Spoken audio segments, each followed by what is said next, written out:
Hello, welcome. Today I'm talking to Steve Noujaim. Steve spent, how long? Spent 16 years in the Air Force as fast jet pilot, frontline instructor examiner. Spent another 21 years at Virgin Atlantic, ending up as training captain. He built his own RV7, flew to South Africa and back, claiming a record in the process.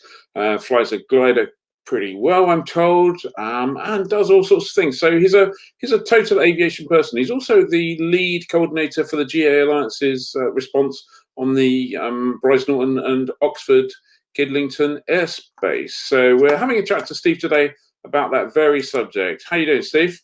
Very good, thanks. Nice to see you in. Jolly good, jolly good. I'm glad we got someone like you working on this process, because I have to say, I had a look. I had a quick flick through. I had a speed read of the document, which took me about 3 months, and it's just, I find it ridiculously complicated. I mean, just one of the pictures in there, kind of this one in there, which shows the Kidlington and the Oxford thing, you kind of just don't really know where to start. So, kind of, what are you going to tell me, that actually it's all amazing and fantastic and simple, and I should just get on with it? No, I'm not. I will say that GAA Alliance has worked really hard up to now to get it to this position. I don't know if you remember, right at the beginning, all the pieces of the CTAs were Class D, in fact, with lower airspaces. And the London-Oxford solution was also Class D as well, with a variety of low-level altitudes at a single top altitude. So we have gone some way, and there has been an element of compromise, but we're still left with this hugely complex and, in my view, disproportionate solution to what is actually quite a simple problem. Yeah. So maybe we could start by just having I'll put up the kind of latest thing on the screen, and then we could maybe kind of talk through it. I must admit, when I see something like that, my brain gets a little bit tired. Can you kind of talk us through anything there? Yeah, I can talk you through that. Effectively, just to save you counting, there are if you include the London Oxford TMZ, 16 different pieces of airspace with varying top and lower altitudes and varying classifications. So there's 1, 2, 3 classifications of airspace, 16 different pieces, and as I say, quite a variety of altitudes. For me, it's set up for infringement. It will require, by General Aviation, a lot of work to understand actually how this is supposed to work. It was done with the best intention, but to be honest, it's an air traffic solution. It's not a pilot solution. If you look at that map and then add it to Farnborough, say coming from Red Hill up to Gloucester, the workload on the pilot, left to the pilot, is huge. While it does afford protection for air traffic, for the pilot, the chances of infringement or error are significant. Yeah, I mean, I have to say that there's I mean, Class E seems to be making a bit of an appearance in the UK. I think there's a little bit up north and some other bits and pieces, but it's kind of previously, well, let's just say it's not been very common previously, and now we've got Class E plus, which I believe is shorthand. It's shorthand for Class E. All the area delineated as Class E around now will also be a TMZ or an RMZ. It's Brize's attempt to appear to be fairer, but it just shows again this lack of comprehension as to what it means for the pilot. Simply, Class E is actually Class D if it's within 1,000 feet of the cloud base. So you can be VFR in Class E, but you cannot go within 1,000 feet, 1,500 meters, 5 nautical miles of the cloud base before you become, technically, you're going to need an IFR clearance. Now, who can get an IFR clearance? Not so many as normal PPLs certainly count. So it's all going to be a bit of a challenge, I would suspect, added to the fact that if you include gliding, hang gliding, because it is an area of intense air activity, and other sport and recreational aviation pastimes, you're going to have some form of conspicuity, or you're going to have to call on the radio. So just getting back to that Class E thing at the moment, just to kind of, let me try and get rid of this picture. There you go. Just getting back to that Class E thing at the moment, 1,000 feet clear with cloud. It's not uncommon to look at the TAFs and say, okay, well, the cloud's 2,000 feet. Cloud base is at 2,000 feet today, and I want to fly along. So I've got to basically transit through that Class E to be legal at 1,000 feet. Is that correct? Correct, but there isn't any airspace that low there. So let's just take the worst case. If you looked at the northwest corner of that document, so CTA 5 we're looking at, where it says Class E plus 1,800 to 6,000 feet. Let's just take that CTA 5. Yeah. If you look, the height of, let's start from the beginning. So 1,800 feet, let's be generous, Ian, and give ourselves a cloud base of 2,500 feet, which is quite a reasonable flying day, isn't it? It's not difficult. So we'll take 2,500 feet above mean sea level. That Class E is now impenetrable, basically, because if you go up to 2,000 feet, you're within 500 feet of cloud, technically IMC, and you'll need an IFR clearance. So you can't go in there. So if we follow what the CAA say and we remain 200 feet clear of the controlled airspace, that drops us down to 1,600 feet AMSL. We'll look at the height of the ground there. Calcott's 540. I know that Rencom's 650. So let's take 600 feet. We're already at 1,500 feet. So you've got a 900-foot envelope between the surface and the altitude that you're flying. So we apply the 500-foot rule. That gives you a 400-foot envelope. Sorry for the maths, but that gives GA a 400-foot envelope in that northwest corner of the Brize solution. That's it's not been through, really. That's pretty. That's kind of squashing people down quite a bit, isn't it?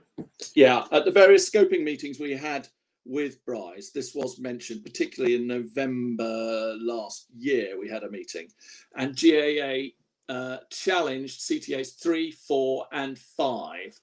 The reason that they're there is so that Brize Norton assets can practice procedural approaches onto their easterly runway.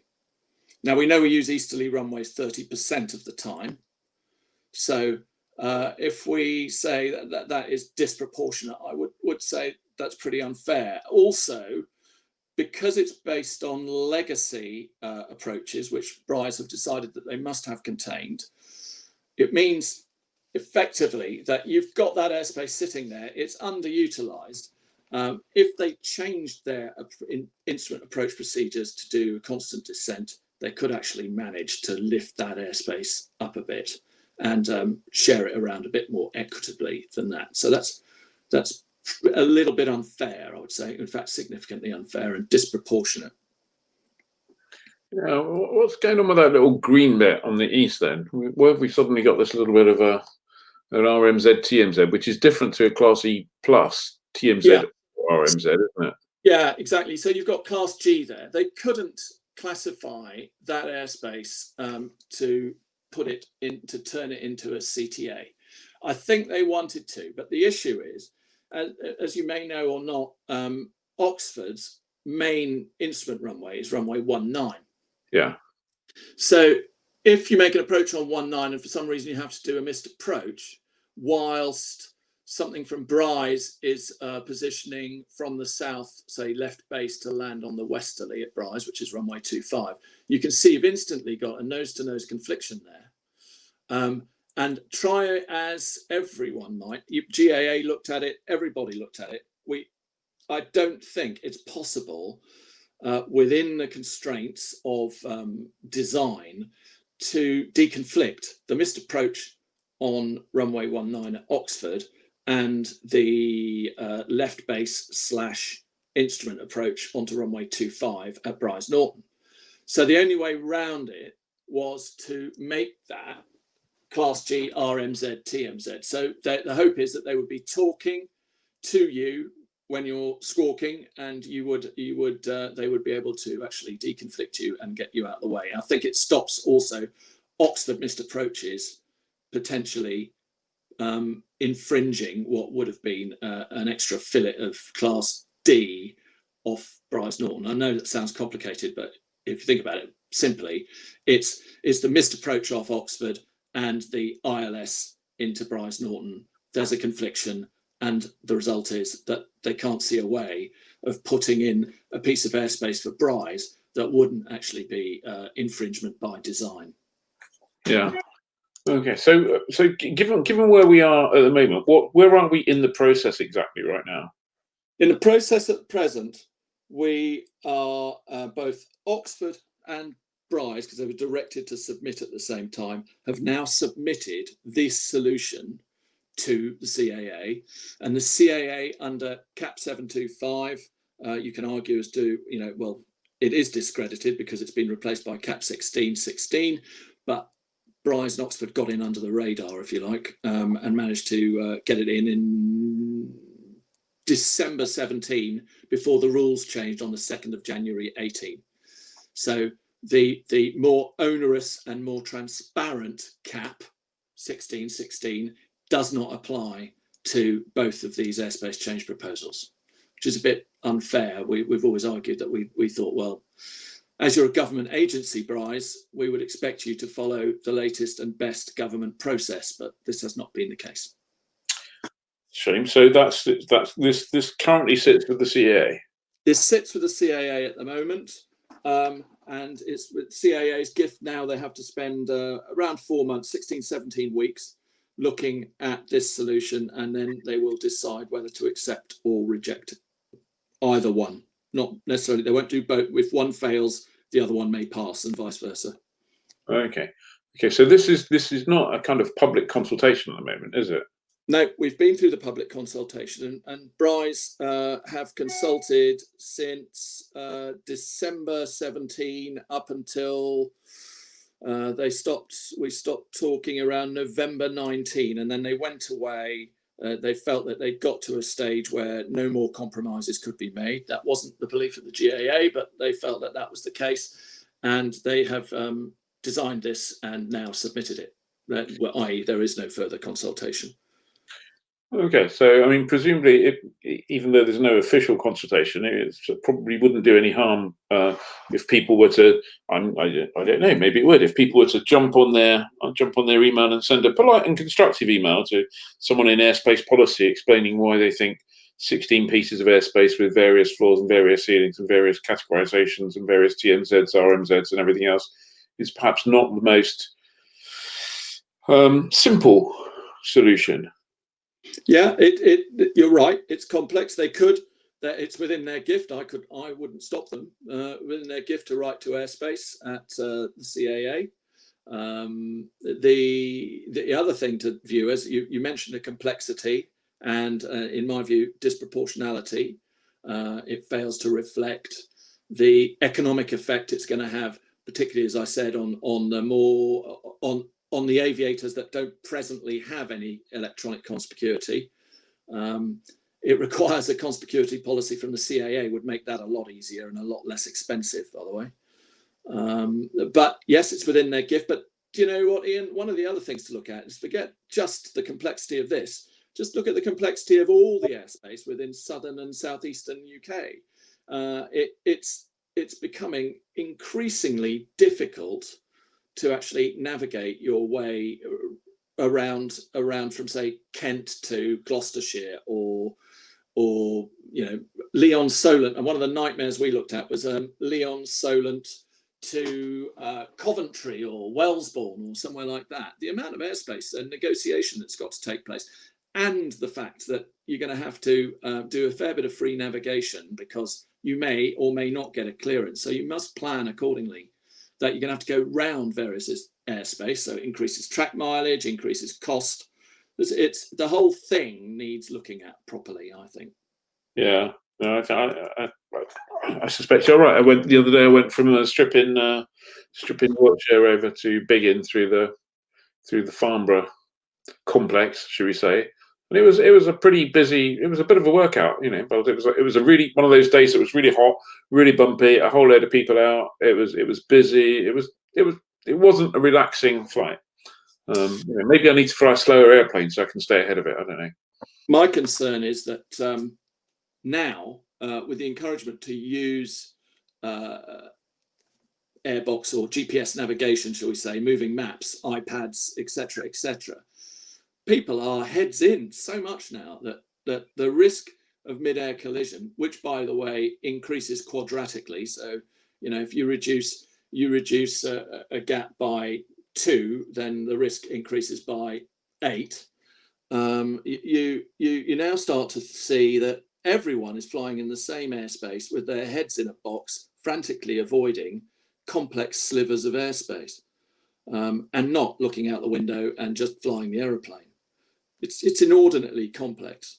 You say your flight, but actually speed doesn't have much to do with it. I did a flight around the London TMA in a glider so I went from Aston Down to sort of just north of Southend. I crossed the Thames Estuary by Southend in an envelope between 3,400 and 2,000 feet, which was the clearance I got from air traffic. For 50 kilometers, you know, and you have to stop, top up, climb, talk, where's the airspace, navigate, stay airborne. You then go around and you've got to squeeze between Lasham, Southampton. Southampton gives you a clearance and then cancels the clearance.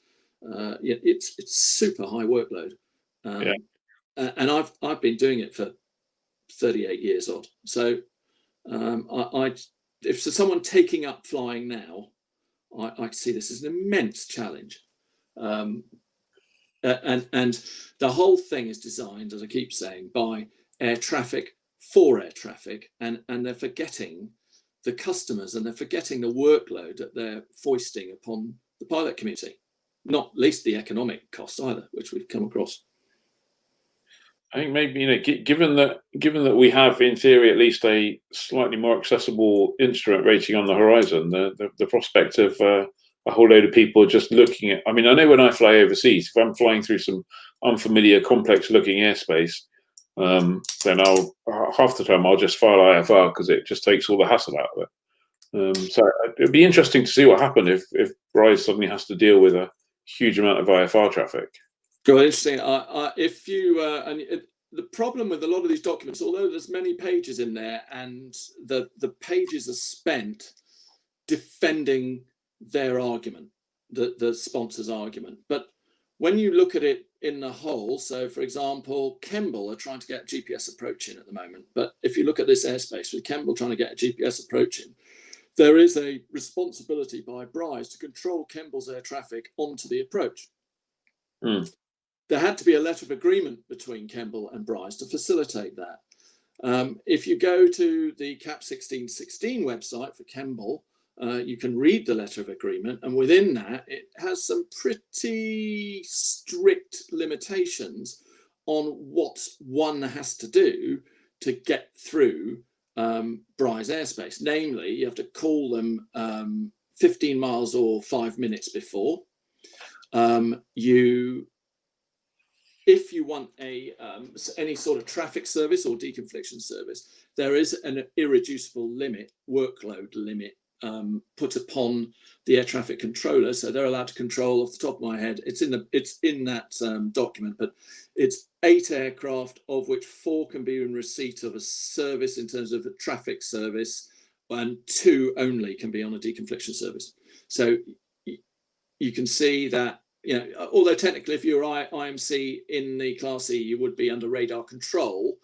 I suspect that on a nice day where 80 gliders launch out of Aston Down and attempt to free call the Brize controller because they don't have a transponder and they have to use the radio, it's going to be quite interesting. Yeah, I mean, harking back to something you said earlier about a policy, it'd be interesting. Maybe the CA, it's time for people like Brize to get hold of the capability of receiving ADSB. As I understand it, Brize 500 quid. Going to get that in January. They have an MLAC capability, but they don't have any intention of using it at present. That's what I understand. Whether that's the case or not, I don't know. But of course, what would drive that is a policy mandate by the CAA about electronic conspicuity. It doesn't have to be Mode S, and dare I say it, if the whole gliding fraternity went out and bought Mode S, and we've just done a rough calculation, there are about 700 gliders that use that northern bit of airspace around Brize, and then you've got Lasham to the south. If they all went out and bought Mode S and turned them on, we'd have an Amsterdam Schiphol scenario where people would be asked to turn them back off again because it would just be uncontrollable. ADS-B is the solution for your more sport and recreational outfit, where you can just charge up a unit, and you've got conspicuity, haven't you? Yeah, absolutely. So, what's the next step? What are your next step? Are you just waiting the 4 months to see what the CAA has to say? No. What the GAA is doing, we are going to be writing to the CAA and basically putting the case of the disproportionality of the matter. We're going to ask some questions about the operational management. I mean, the airspace has increased at least up to 3 times in terms of volume. I would expect more assets in terms of controller. I'd like to ask some strict questions about controller workload and how they intend to actually manage all this airspace. And bear in mind, I mean, I looked at the weekend, and I think they had something like 12 movements on Saturday and about 8 movements on Sunday. That's not equitable, really, is it? When you've got yes, they're airliners, but well, not necessarily all airliners, are they? But they're heavy aircraft. But to not have a movement for maybe 4 hours and yet still manage it by traffic exclusion, which they argue is not the case, but I suspect by default it will be, if you know what I mean. So the average pilot's going to look at that and just steer well clear, isn't he? Or worse, Ian, give up. And that's what we really don't want to see, especially post-COVID. I mean, I think our industry is going to be in real trouble anyway. Added to difficulties like this, people are just going to hang their headsets up and stop doing it. I think there's certainly an argument that, a death by 1,000 bites or whatever it is, 1,000 cuts or something, that so taken individually, a small piece of Class E plus or something, it doesn't seem a huge big deal. But when you add everything collectively on that flight, you would think, something that goes through Farnborough, that goes through the Brize airspace, if it turns out like this, is a massive workload, and is a frankly, I can imagine a whole load of people starting to plan that, looking at it, and either not going or planning a vastly different route and adding 30, 40, 50% to their track miles. Funny enough, the other day I do my medical down at Gatwick, and the other day I thought I'd fly to Red Hill, and this is without this. I thought I'd just fly to Red Hill, but the weather was a little bit, and I thought, do you know what? Actually, I can't be bothered with all the Farnborough stuff and trying to creep through there. And if I don't get a clearance, I'm going to have to go around the bottom of Gatwick or sneak up between 4 marks and the Bagshot mast, just to the east of that. And I thought, I really don't want to be doing that in 5-6 kilometre visibility. So I'm not. I'm going to get in the car, and I drove. And I've got an IR. I'm a single pilot IR, for goodness sake. I suppose I could have done it, and people would say I was a bit of a wuss, but I just thought, actually, it's just easier to jump in the car. Yeah, which is, and there's on the horizon, there always seems to be another airspace change proposal on the horizon. There rarely seems to be a airspace simplification proposal. We don't appear to have an overall lower airspace strategy. No, we need that. And that's sort of slightly outside the scope of this, isn't it? But yeah, yet this is in the scope of a complete redesign. I think we need to look to other countries, which I know there's a strong reticence to do, but we need to look to other countries and find out, one, why we infringe so much in this country, which is pretty easy to work out, and two, which countries don't infringe so much. Germany apparently has a very low infringement rate compared with us. So why don't we just look to them and see how they do it, and understand why they are supposedly more successful than we are. It needs a clean sheet of paper, and dare I say it, with COVID, when everyone stopped, that the argument that below 7,000 feet requires noise and evaluations and environmental evaluations, but above it doesn't count, doesn't hold water. And in my view, I think lower airspace should go up to 10,000 feet. That would solve a lot of problems. And you mentioned I've got an RV. My RV likes to fly at 7,000 feet. 7,000 to 9,000 feet is where it's most efficient. And there's no reason why we shouldn't be doing that. I think we take the opportunity to start with a clean sheet of paper post-Brexit. So we may not necessarily be subjected to SARA. We certainly would be to ICAO, but not necessarily to SARA. And we could actually make this place as the place to be for GA. We need to be training student pilots for airlines. We need to encourage all that sort of behaviour. As it is at the moment, this sort of thing, trying to instruct around Brize proposed, it's going to be huge workload for an instructor. Infringement, job, well, first you get a re-education, don't you? And then subsequently, you're looking at losing your license and your livelihood.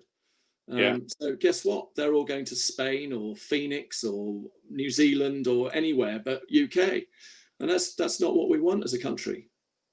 I've certainly heard Grant Shapps talk enough about making the UK the best place for general aviation in the world, which is a tall order, to say the least. But even if you move in that direction, we appear to be lacking some of the proposals, certainly around airspace, in order to make that much easier and much. It just looks too difficult. Yeah, it's a tall order that can only be really satisfied by a complete rewrite, I believe. Yeah, it needs an overall policy, I think. It needs a strong policy to drive that, and not a piecemeal solution. I mean, also looking at, if we look at page 100, just to the north of it, I can tell you there's an airspace change proposal in for Little Rissington, who have it's an MOD airfield. They have air training cadets there flying gliders. I think they have 5, but they have done a risk analysis and they're concerned about overflight. So they have asked for an ATZ. So if you just transpose Oxford ATZ and put it over the top of Little Rissington, now we're up to sort of gusting Stowe on the Wold, aren't we? Before we get going around the top. Or you might creep over the top of Little Rissington, but it's 700 feet above sea level. So what are we looking at? Yeah, to go over the top of that, you're looking at 2,800 feet, probably 3,000 to be sensible. But if you look carefully, that Class E plus sits at 3,000. Yeah, there's not a huge amount of margin, is there? No, and all these solutions are inward looking. They look at the problems associated with the operation within the proposed airspace. They don't look at the holistic solution, and they don't seem to really drill down and understand the economic and flight safety effects that their proposals actually may cause. They need to mitigate them properly. And one of the things I'd like to see is if, for example, Oxford, which is a commercial operation, decide that they want a TMZ and everyone crossing it has to turn on a transponder. Yet you look at Western on the Green gliding, there's an Oxford gliding club there within the parachuting Delta 129. Well, as soon as they're airborne, they're going to have to make some sort of radio call based on an agreement or squawk something. Well, if they have to squawk something, then it's my belief that Oxford should remunerate them to equip their aircraft to function properly, within the piece of airspace that they are wanting. Same should apply to Brize for all the other guys that are going backwards and forwards. At least an ADSB, but of course that really requires the policy from the CAA, doesn't it? Needs gripping. It does. Yeah. Well, thank you very much for that. Before we go, are there any significant elements we've missed? I mean, we've kind of established that it's a bit of a mess, that it's disproportionate.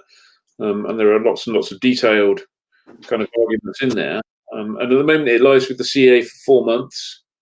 You're batting away on our behalf. Thank you very much for that.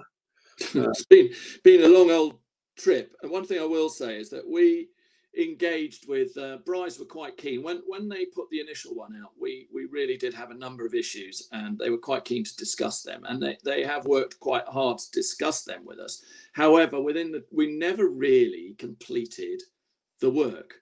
Their argument being that this could go on and on and on and on forever. But if it had been done under the CAP 1616 process, there are gateways that you have to go through. So it would have been a more progressive and satisfying solution, I think, for everybody.